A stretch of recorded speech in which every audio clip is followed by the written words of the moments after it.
Hello everyone and welcome back to the Belgian Beer Brothers channel. Cedric here in Antwerp with a brand new brew review. And today I'm taking a break from all the French and Spanish and Belgian beers because I found a lovely American in the cellar. It's already a bit dented and bruised, but we'll manage. Today we are having the Xocoveza Tres Leches by Stone Brewing. And well, this is another beer with a story. Xocoveza in itself has been around for a while, but to say that it has evolved is quite the understatement. Every year, Stone Brewing holds a home brewing competition, and in 2014, hobby brewer Chris Banker won with a recipe that I would call peculiar to say the least. Chris made a stout inspired by the Mexican traditional huachacan, hot chocolate, and he managed to include several layers of flavor by using all kinds of complementary ingredients. Classics like coffee and vanilla and cinnamon, but also rather surprising things like nutmeg and an aromatic slightly hot pasilla pepper and a bunch of dark chocolate. You can imagine that opinions would vary over a beer like this, but apparently it was such a hit that Stone not only decided to bring this one-off brew back, they even made it a returning winter special with different recipes each time.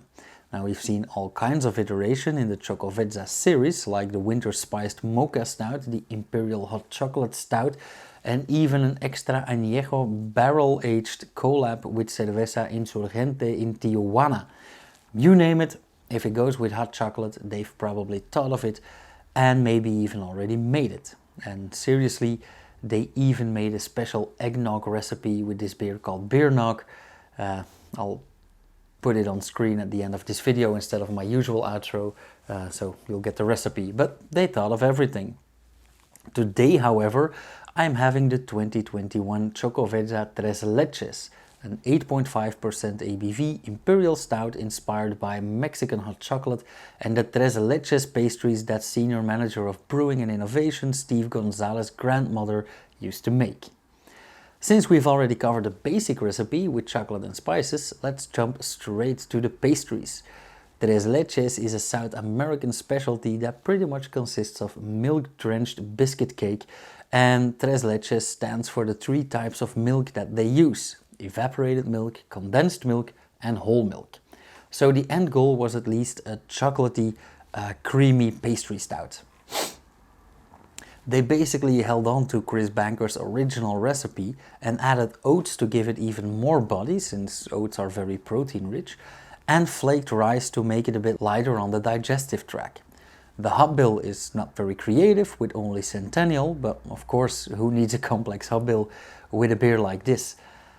And to top it all off and make it even creamier, they added even more lactose than the original. Now I must admit that I don't really have a sweet tooth, and those of you who know my taste in beers can confirm this, but on the Stone Brewing website they have some good advice on all the Xocoveza pages. Drink fresh or age at cellar temperature. Now this beer was released on October 20th, 2021, I got it on November 20th, 2021, and it has been in my cellar ever since, so it practically aged for about a year, and I don't want to wait too long with this. So yeah, all that's left for me to talk about is the packaging and the glassware, and I can be very short when it comes to that. Stone Brewing has a way of putting their iconic gargoyle logo into everything they make, and they make it work. Their use of colors is often eclectic, but practically always suits the subject. This beer, or even this series, is no exception. The series as a whole has a bunch of labels inspired by Aztec ruins and architecture and Mexican folklore. And the Xocoveza Tres Leches in particular has a lovely calm color palette that reminds of the essence of this beer. Chocolate, pastries, good times, relaxing. So job well done. And for the glassware, well, they have all kinds of glassware styles, and I have none of them, so I'll be using my trusted tasters right here. So let's have some nice wintry hot chocolate. It is the time of year here in Belgium. So Stone Xocoveza Tres Leches Imperial Stout inspired by Mexican hot chocolate and Tres Leches. Stout brewed with chocolate, coffee, pasilla peppers, vanilla, cinnamon, nutmeg, rice and oats. Very nice. Now they do have a message on the can here. 2 Latin American inspired treats meet in this silky smooth luscious creation. Stone Xocoveza started out as a coffee and spice-laced tribute to Huachacan hot chocolate, and this year our brewers took it to the next level by taking the traditional confection of Tres Leches as an additional influence. 2 different inspirations and 3 leches is a treat for all 5 senses. This 2+3 is a one-time variation on our beloved holiday release, so indulge while you can. We certainly won't judge. Let's go for it.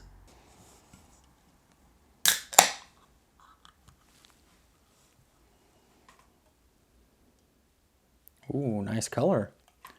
It's a bit less dark than I expected.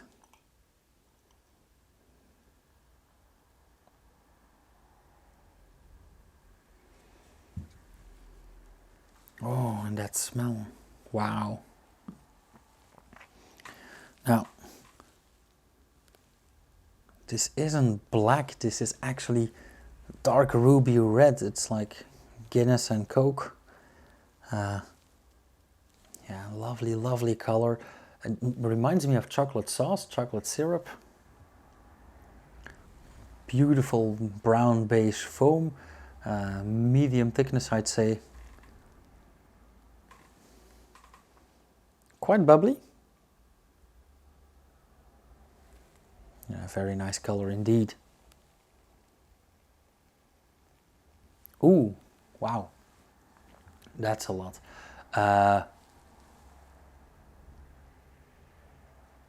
Actually, the first thing I notice in the fragrance is not necessarily the chocolate, but more the spices.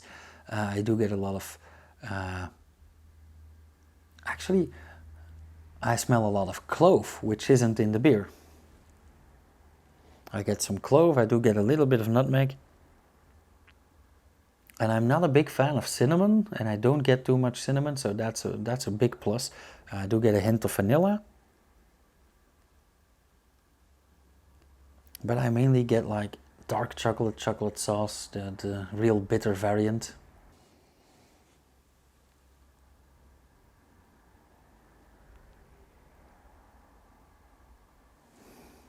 This reminds me of gingerbread, actually. Gingerbread with some sugar and some cinnamon.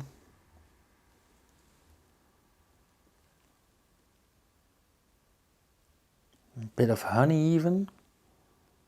And a tiny bit of red fruit. Very, very, very complex nose in this beer. Cheers.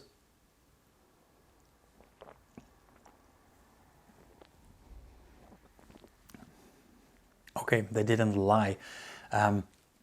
This is absolutely a tribute to Huachacan. And by that I mean it's actually not sweet at all. It smells very sweet because of all the additions. But it is actually bitter to the core. It is like the dark 90% cocoa chocolate. Yeah, also a bit dry, a bit powdery even. I really like this, and I would immediately pair this with something that holds orange, for example, because I love that combination. Now, before we go to food pairings and stuff, yeah, let's have another taste.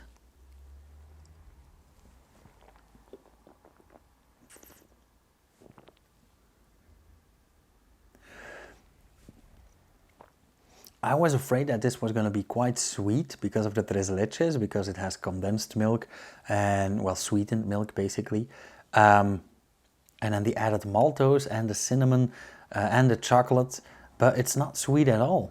It does have a sweet undertone, but it's actually a rather bitter and dry beer. I love the use of the spices in here. I'm not a fan of cinnamon, and still I really like this beer. So yeah, this comes as a complete surprise to me. It doesn't taste like an 8.5% ABV.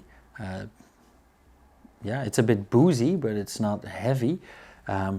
It does have a quite thick body, quite a dense mouthfeel. But like I said before, that's because of the oats mainly, and of course some coffee in there. But it's not like coffee. It is like black bitter coffee, like the beans itself. Yeah, I really like this.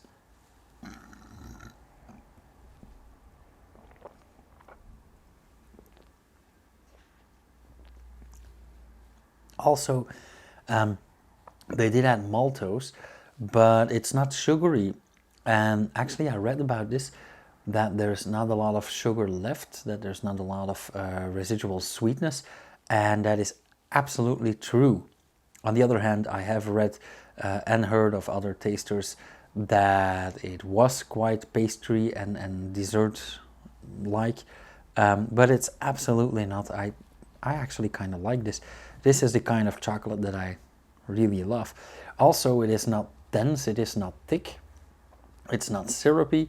Yeah, job very, very well done. Thank you a lot, Steve Gonzalez. And Chris Banker, of course. And I can see why they keep bringing this back. I also really like the can. I'm not the biggest fan of the Stone logo, that gargoyle popping up on every can, every bottle. But, well, I'm not against it either. But in this can, in this design, it actually really works. So I'm very happy I tried it. And actually, I got this as a gift on November 20th last year. I still remember.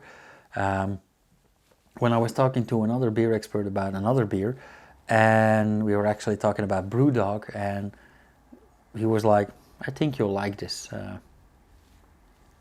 Because I was maybe speaking a bit against pastry stouts and stuff. So yeah, awesome gift. And I like how people listen to what you're saying and actually suggest things by that.